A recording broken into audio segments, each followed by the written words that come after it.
बस्तर में स्कूल के बच्चों के स्वास्थ्य से खिलवाड़ किया जा रहा है। जिन बच्चों को अच्छी तालीम मिलनी चाहिए उन बच्चों को मिल रहा है प्लांट से निकलने वाला डस्ट और प्रदूषण। बस्तर के उम्मीदों का कारखाना कहे जाने वाले एनएमडीसी प्लांट से लगे हाई स्कूल के 400 बच्चे कई सालों से परेशान हैं। प्लांट से निकलने वाला डस्ट और बदबूदार हवा बच्चों को बीमार और खोखला बना रही है। क्लास में बच्चों को अपना मुंह ढककर बैठना पड़ता है। कई बार शिकायत के बाद भी प्लांट के खिलाफ कोई एक्शन नहीं लिया गया।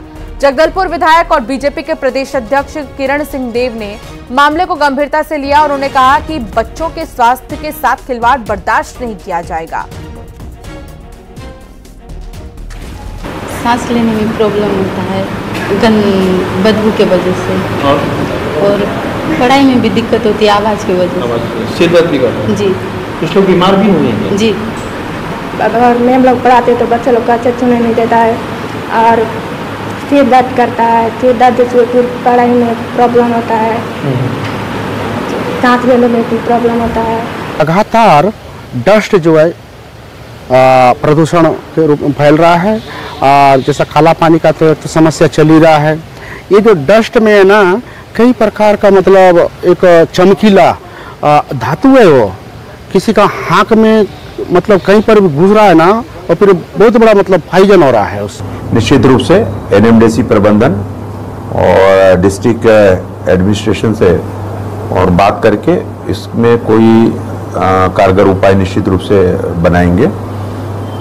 किसी भी सूरत में बच्चों के भविष्य के साथ खिलवाड़ नहीं होना है। इसके लिए जो अच्छा होगा बात करने से पता चलेगा कि वो इस तरह का परिवर्तन करना है तो उसमें कैसे, क्योंकि बहुत पुराना स्कूल है, काफ़ी समय से चल रहा है वो स्कूल, तो जो अच्छा हो सकता है बेहतर हो सकता है और निश्चित रूप से वो कदम उठाएंगे। हमारे साथ मौजूद है यहाँ के जो शिक्षक है। सर, डस्ट को लेके क्या क्या दिक्कत आती है? एक तो सर लंग्स में प्रॉब्लम होती है, सर्दी खांसी तो बनी रहती है, और आँखों का भी जैसे वाइट डस्ट होता है तो बाहर सा गिरता है, बारिश की बूंदों जैसा गिरता है वो, तो आँख की समस्या भी उत्पन्न हो रही है। ध्वनि प्रदूषण तो है ही है, बहुत पहले से फेस कर रहे हैं हम लोग, है ना। तो बच्चों की सुनने में भी दिक्कत होती है, उनको बहुत जोर से बोलना पड़ता है हम लोग को पढ़ाते थे। पढ़ाई में प्रभाव? हाँ, उससे फर्क तो पड़ता है सर। कुछ बच्चे बीमार भी हुए क्या? बीमार हुए हैं ना, कुछ बच्चे पिछले बार भी बीमार हुए थे, है ना, और हम लोग उनको हिदायत देते हैं सांस लेने में वो मास्क लगाओ बोल के, चश्मा लगाओ बोल के। आँखों को बहुत ज़्यादा प्रभावित करेगा ये डस्ट जो है। शारीरिक परेशानी तो बहुत ज़्यादा हो रही है, बच्चों का भी स्वास्थ्य स्तर धीरे धीरे नीचे जा रहा है ना। मैडम भी बीमार हो चुकी है? जी, हमारी प्रिंसिपल मैडम की तबीयत खराब हुई, उनको लंग्स इन्फेक्शन हो गया है, तो उनका इलाज विशाखापट्टनम से चल रहा है। तो क्या कारण यही है डस्ट है? जी बिल्कुल, क्योंकि मैडम यहाँ आसपास के और गाँवों में जाती हैं ना विजिट में, primary middle school ऊपनपाल, Bhejapadar, Karanpur, तो मैडम का काम थोड़ा सा ना बाहर का ज़्यादा रहता है। आप लोगों को कब से तो ये दिक्कत आ रही है जी? ये पिछले साल से ही दिक्कत आ रही है। स्मेल, हाँ स्मेल एक है सर, बहुत गंदी बदबू आती है, और ये जो वाइट वाली डस्ट है ये, और फिर शोर तो है, ध्वनि तो है ही बहुत ज़्यादा, तो पिछले साल से ही परेशानी आ रही है। हम लोग चाहते हैं कि हमारा स्कूल कहीं और स्थापित हो जाए। कि साला जो प्रबंधन है, शिक्षा विभाग है, जिला प्रशासन है, एनएमडीसी प्रबंधन है, इन मांगों को कितना गौर करता है ये आने वाले समय में देखने को मिलेगा। श्रीनिवास नायडू, न्यूज़ 18 बस्तर। श्रीनिवास नायडू संवाददाता साथ जुड़ चुके हैं। श्रीनिवास, अक्सर यहाँ पर बच्चों को परेशानियों का सामना करना पड़ता है, आप भी वहां पर पहुंचे, आपने भी वहां का हाल जाना, अब वहां पर क्या बदलाव नजर आ रहा है? गंभीर है क्योंकि 400 बच्चों के स्वास्थ्य से जुड़ा हुआ मामला है।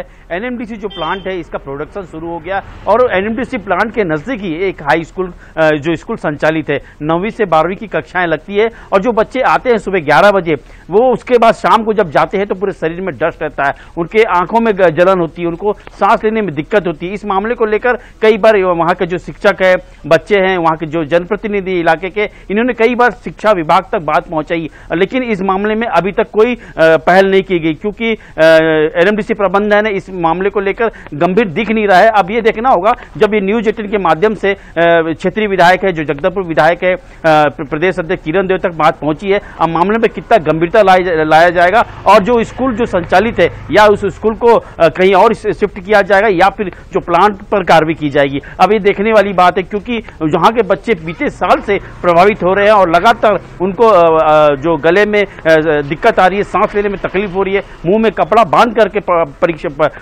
स्कूल में बैठ के पढ़ाई कर रहे हैं, तो मामला काफी गंभीर हो जाता है। अब इस देखना होगा इस मामले में जिला प्रशासन, एनएमडीसी प्रबंधन और जो इलाके के जनप्रतिनिधि वो क्या रुख अख्तियार करते हैं। जी बहुत शुक्रिया श्रीनिवास जानकारी साझा करने के लिए। तो फिलहाल जो है ध्यान देने की जरूरत है ताकि बच्चों की समस्याएं जल्द से जल्द दूर हों। आगे बढ़ेंगे और बात बिलासपुर की करेंगे, जहां डायरिया के बाद मलेरिया का प्रकोप देखने को मिल रहा है। कोटा क्षेत्र के सामने आए मलेरिया के केसेस। टाटीधार गांव में मलेरिया के 4 मरीज मिले हैं और 1 मरीज की हालत गंभीर बनी हुई है। गंभीर मरीज को सिम्स रेफर किया गया। स्वास्थ्य विभाग की टीम कैंप लगाकर जांच कर रही है। मलेरिया, डेंगू, डायरिया जैसी बीमारियां जो हैं इन दिनों बहुत ज़्यादा दिखाई दे रही हैं। बरसाती मौसम में इस तरह के बीमारी बहुत ज़्यादा तेज़ी से फैलते हैं और इनसे बचने की आवश्यकता है। डेंगू, मलेरिया मच्छरों की वजह से बहुत ज़्यादा बढ़ते हैं और ऐसे में डायरिया दूषित पानी पीने की वजह से होते हैं। इसलिए बरसाती मौसम में बहुत ज़्यादा ज़रूरी है कि जो साफ पानी है घर के आसपास से लेकर जिस पानी का सेवन किया जाता है उस पर ध्यान दिया जाए। उमेश मौर्य संवाददाता साथ जुड़ चुके हैं। उमेश, लगातार अस्पतालों में मलेरिया और डायरिया जैसे केसेस अब सामने आ रहे हैं, कंट्रोल करने के लिए क्या किया जा रहा है?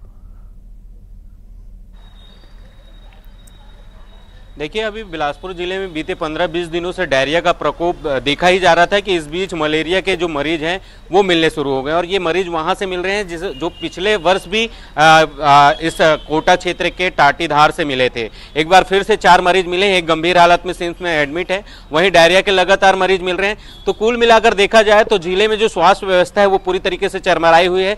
बारिश से पूर्व जो मेंटेनेंस और जो तमाम सुविधाओं और स्वास्थ्य सुविधाओं की जो बात कही जाती है उसकी पूरी तरीके से पोल खुलकर रख दी गई है। इसके साथ ही जल जलित जो बीमारियां हैं वो कहीं ना कहीं अब लोगों को प्रभावित करता हुआ दिखाई दे रहा है। डायरिया के लगभग 300 मरीज हैं जिनका उपचार अलग अलग उपचार अस्पतालों में चल रहा है। 35 जो है मरीज वो एडमिट हैं, बाकी लोगों को कैंप लगाकर दवा वितरण किया जा रहा है। इस बीच अब देखा जा रहा है कि मलेरिया के 4 मरीज सामने आ गए हैं, उनको भी ट्रीटमेंट किया जा रहा है, कैंप लगाया गया है। लेकिन कुल मिलाकर अगर हम पूरी तरीके से इस पूरी स्वास्थ्य व्यवस्थाओं को देखें तो कहीं ना कहीं व्यवस्थाएं जो है वो पूरी तरीके से चरमराई हुई है। जब भी डायरिया के मरीज मिलते हैं या मलेरिया के मरीज मिलते हैं तो वहां पर स्वास्थ्य विभाग जो है कैंप लगाकर अपनी उपस्थिति दर्ज करा देता है। लेकिन क्या बारिश से पूर्व इन जहां जहां ये प्रभावित जो इलाके हैं जो जिसे पहले से आइडेंटिफाई किया जाता है, क्या वहां ये व्यवस्था की जाती है कि आखिर क्यों ये डायरिया का प्रकोप फैल रहा है, मलेरिया क्यों फैल रहा है? इनको लेकर तमाम जो व्यवस्थाएं हैं वो पूरी तरीके से धरी की धरी रह जाती है और देखा जाता है कि मरीज जो है वो लगातार सामने निकल कर आ रहे हैं।